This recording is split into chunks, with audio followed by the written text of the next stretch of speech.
অধিকৃত পশ্চিম তীরে উগ্রপন্থী ইসরায়েলি দখলদারদের অবরুদ্ধ করে রাখা নিজের বাড়িতে ফিরেছেন এক ফিলিস্তিনি আমেরিকান। তবে বাড়ি ঘেরাও করে রাখা ওই সেটলারদের সরানোর বদলে তাদের সাথেই ইসরায়েলি সেনাদের হাত মেলানোর দৃশ্য নতুন করে বিতর্কের জন্ম দিয়েছে।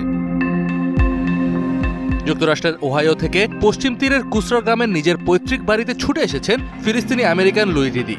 সিসিটিভি ক্যামেরায় তিনি দেখছিলেন তার বাড়িটি দখল করার চেষ্টা করছে ইসরায়েলি সেটলাররা। এক সপ্তাহের বেশি সময় ধরে বাড়িটি অবরুদ্ধ করে রেখেছে তারা। বিদ্যুৎ ও পানি সংযোগ বিচ্ছিন্ন করে দেওয়ায় বাড়িটি রক্ষায় ভেতরে ছিলেন লুইয়ের ভাই ও ভাতিজা।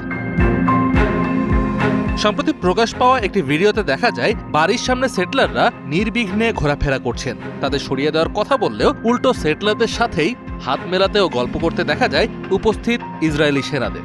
এসব দেখে শঙ্কিত লুই রিদি নিজের অসহায়তার কথা তুলে ধরে বলেন, সেটেলাররা সেনাদের সাথে হাত মেলাচ্ছে, এমন দৃশ্য খুবই আতঙ্কজনক। আমি আজ রাতে এই বাড়িতে থাকব, তাই আমার ভয় হচ্ছে।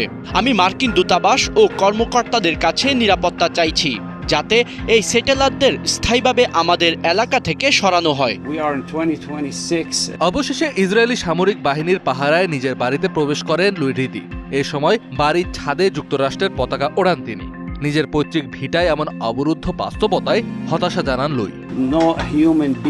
কোনো মানুষের এমন পরিস্থিতির মধ্য দিয়ে যাওয়া উচিত নয়। নিজের বাড়িতে স্বাধীনভাবে যাওয়ার অধিকার আমার থাকা উচিত।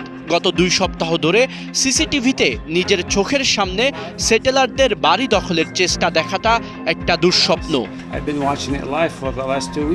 ইসরায়েলি সামরিক বাহিনী বর্তমানে লুই রিদির বাড়ির আশেপাশের এলাকাটিকে ক্লোজড মিলিটারি জোন বা সংরক্ষিত সামরিক এলাকা হিসেবে ঘোষণা করেছে। ফিলিস্তিনি ও মানবাধিকার কর্মীদের অভিযোগ, পশ্চিম তীরে ফিলিস্তিনিদের ওপর সেটলারদের হামলার ঘটনা বাড়লেও ইসরায়েলি বাহিনী তাদের বিরুদ্ধে কোনো কঠোর পদক্ষেপ নিচ্ছে না, উল্টো তাদেরকে মৌন সমর্থনও দিচ্ছে।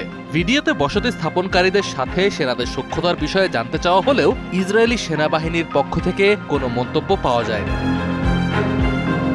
কাজী নিশাদ, ডিবিসি নিউজ ডেস্ক।